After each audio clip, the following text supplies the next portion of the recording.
Hey friends, Age Investor welcomes to you all here. Friends, Alfred Tennyson Victorian era के representative poet हैं। उनकी काफ़ी poems उनका masterpiece हैं जिसमें उन्होंने अपनी पोएटिक आर्ट को अपने पीक पर एक्सप्रेस किया है। यूलिसिस भी उन्हीं पोएम्स में से एक है, जो कि लिखी गई थी 1833 में और पब्लिश हुई 1842 में इन हिज पोएटिक कलेक्शन। उनके पोएटिक कलेक्शन में पब्लिश हुई थी ये। इस वीडियो में मैं यूलिसिस को समराइज फॉर्म में डिस्कस करूंगी और साथ ही कुछ इम्पोर्टेंट पॉइंट्स आपको बताऊंगी इस पोएम के, जो कि किसी भी कॉम्पिटिटिव एग्जाम के लिए काफ़ी इम्पोर्टेंट है। तो देर न करते हुए चलते हैं टॉपिक पर, लेकिन उससे पहले अगर आप इस चैनल पर नए हैं तो इसे सब्सक्राइब कर लें और बेल आइकन को ज़रूर दबाएं ताकि आने वाली वीडियोस आपको टाइम से मिलती रहें। तो चलते हैं टॉपिक पे, जो कि है यूलिसिस, जो लिखी गई थी 1832 में और पब्लिश हुई 1842 में। इसका ओपनिंग लाइन्स थी, it little profits that an idle king by this still hearth among these barren crags.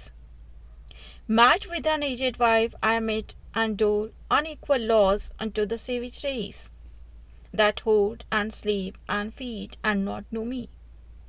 ये कॉन्सेप्ट और टाइटल लिए गए हैं ग्रीक माइथोलॉजी से, होमर्स की ओडिसी और डांटे के इन्फर्नोस के कैंटो 16 से इस फिगर को ड्रॉ किया गया है, इस फिगर को लिया गया है। Ulysses is the another name of Odysseus. Ulysses अपने किंगडम वापस आता है Ithaca after a long journey and after fighting in Trojan war fight करने के बाद, ट्रोजन वॉर लड़ने के बाद और एक लंबी जर्नी तय करके वो अपने किंगडम इथाका वापस आता है, जहाँ पर वो 3 साल तक रहता है। लेकिन इथाका में रहने पर वो अपने आप को काफ़ी बेचैन, काफ़ी रेस्टलेस महसूस करता है। वो अपनी आइडल लाइफ के लिए कंप्लेन करता है। वो सोचता है कि वो उन लोगों के साथ है, सेवेज रेस, यानी वो उन लोगों के साथ है जो उसकी ग्रेटनेस से, उसकी महानता से, उसकी ब्रेवरी से वाकिफ नहीं है। वो चाहता है कि वो अपनी बची हुई जिंदगी ट्रैवल करते हुए, जर्नी करते हुए, नए एक्सपीरियंसेस को गेन करते हुए, एक्सप्लोर करते हुए बिताए। उसने अपनी सारी लाइफ इसी में बिताई है और दुनिया उसके नाम को जानती है, उसको ऑनर देती है। वो एक वॉरियर है बैटल ऑफ ट्रॉय का। उसने अपनी लाइफ में बहुत सी चीज़ें देखी हैं। अपना बहुत सा समय उसने सी एंड शोर पर बिताया, यानी वॉयज में, and he spent his life on sea and shore.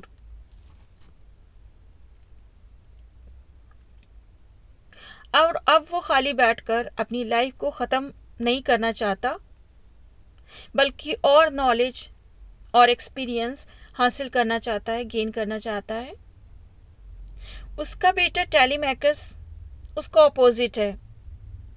टेलीमैकस एक जगह पर रहकर लोगों पर रूल करना पसंद करता है। उसके अंदर अपने फादर जैसा ज़ील नहीं है, उस जैसा वीगर नहीं है।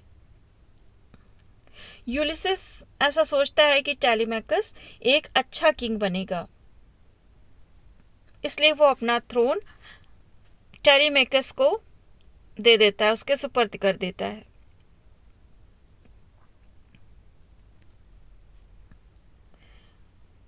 To strive, to seek, to find and not to yield,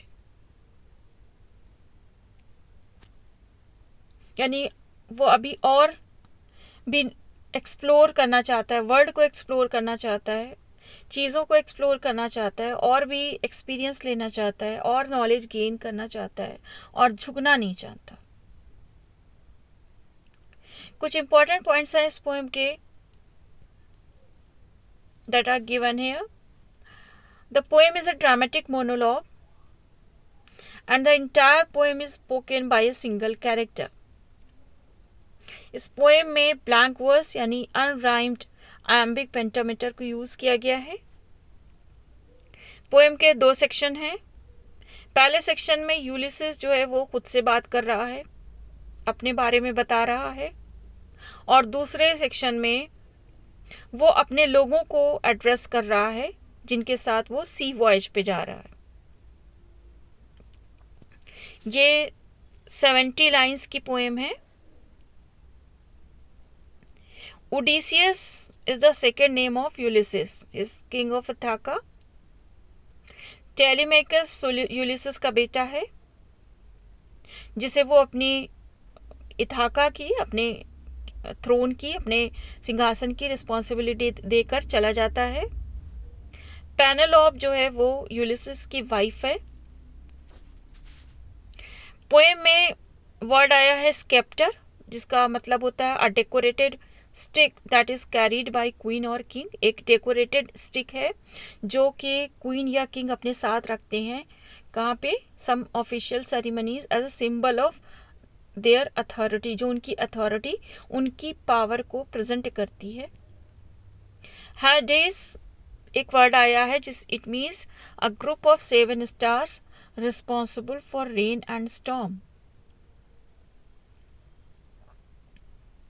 Ulysses अपने दोस्तों से कहता है, अपने फ्रेंड्स से, अपने मेन से जिनके साथ वो वॉयज पे जा रहा है, उनसे कहता है कि come my friends, it's not too late to seek a newer world, कि अभी बहुत देर नहीं हुई है। Come on my friends, my men, अभी बहुत देर नहीं हुई है, चलो चलते हैं, एक नई दुनिया एक्सप्लोर करते हैं, नए एक्सपीरियंसेस गेन करते हैं। ट्रोजन वॉर के बाद जब वो अपने राज्य इथाका को वापस आ रहा होता है, then he was forced to wander by a sea god Poseidon before he reach to Ithaca. Trojan war के बाद जब वो अपने घर इथाका, अपने राज्य इथाका वापस आ रहा होता है, तब वो सी गॉड पोसीडियन के गुस्से की वजह से, उनके कर्ज की वजह से समुद्र में ही 10 साल उसको बिताने पड़ते हैं। समुद्र में ही घूमा करता है और उसे उसका राज्य नहीं मिलता। So it was a curse by the sea god that he lost the way to Ithaca. Friends, these are the very important points and they often asked in LT grade and NET exams. Do like the video and share with your friends. मिलते हैं next video में। Till then, take care.